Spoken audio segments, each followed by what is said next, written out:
Hello, this is an intro. This is take 5 of my video. I've decided this is gonna be the take that you see because I don't want to keep filming this. I need to do work. But I wanted to talk about Sinners, which is the new Ryan Coogler movie that I watched last week, which I really, really think you should watch. It's really great, super creative, really well done. Just everything, you should watch it. When I was watching Sinners, I was thinking about this reading that I was assigned last year in Foundations called The Long Emancipation, Moving Towards Black Freedom by Ronaldo Walcott. And I was thinking about the relationship between those two pieces of media and how they are sort of reflecting into my life. So Sinners is basically this vampire movie. It's set in the 1930s and it's about this Black community in the South and two twins who come back to the community to try and start a juke joint.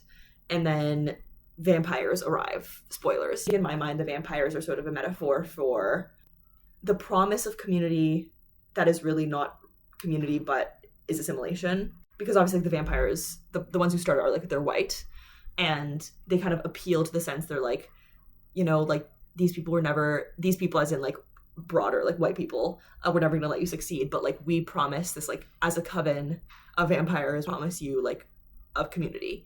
And then I think ultimately the movie rejects that, and instead makes the thesis that community is something more. I'm gonna read you the epigraph of the chapter that I was assigned, because I think it's relevant. So it says, "Time would pass, old empires would fall and new ones take their place. The relations of countries and the relations of classes had to change before I discovered that it is not quality of goods and utility which matter, but movement. Not where you are or what you have, but where you have come from, where you're going, and the rate at which you are getting there." And that's C.L.R. James' Beyond a Boundary. So Walcott's thesis basically is that emancipation in the South was not actual emancipation as in freedom, but in fact the moving of Black people from one state of unfreedom into another state of unfreedom, and we see that right now.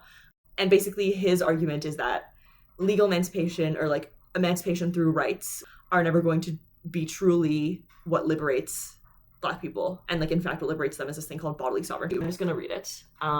"Where we see glimpses of Black freedom to come, we see it as the Black body configures and reconfigures modes of being in the world, often the vernacular cultures of Black people's everyday and ordinary lives.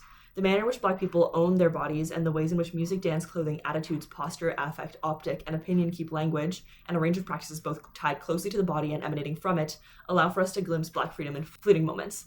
So he sort of gives examples of sort of Black art, hair, fashion, etc. Made me think a lot about sort of the assimilation I feel that I am undergoing right now as someone who's always been a little and then is gradually moving into spaces that have more rigid social codes, and me being super aware of the ways in which those social codes and in fact those social spaces, which obviously want to create community, in fact kind of strip you of this bodily sovereignty, because it does not take you as you are, but instead takes you and shapes you into what you must be to fit into the space. Because I think I've been lucky enough to have a lot of feelings of real community in my life as my high school friends, and I was I think an arts eye to a certain extent. I think I'm very hyper aware of when I'm existing in spaces where I feel there is no community, and how kind of isolating that is.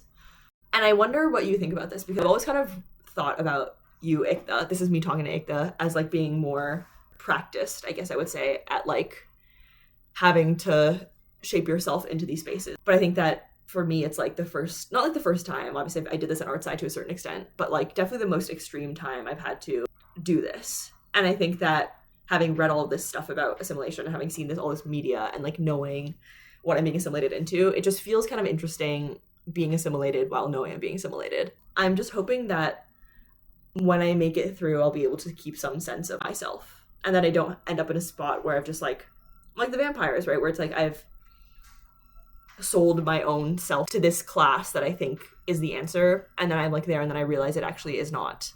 And in fact, the answer was just to be in spaces that were created by us for us, or be in spaces where I actually felt accepted as I am. I think this is maybe what we talked about earlier of me slowly becoming more queer. It's me being I need to just cut my hair and not worry about how I'm presenting, because it's such a poison. I feel it creeping into my veins sometimes. I'm sure I mean this is how also most of the this is necessary for social cohesion, and also I think the way a lot of people live their lives. But I feel like for me, it just feels like such BS. I don't know. Maybe I'm being immature, but I just hope that I don't turn myself into like an automaton, and I get to maintain a sort of sense of individual self-determination, without having to compromise on my bodily sovereignty to be able to like exist in this world. I wish I had like a nice thing to end off on, but the question I had written for this is like, what is true community and how do we differentiate it from assimilation that masquerades as community? And is there such thing? Is all community assimilative? I don't know. But I hope not. And I hope that I find a community that I feel like I don't have to assimilate into, but instead just feel welcomed into. This is my video. Anyway, see you soon.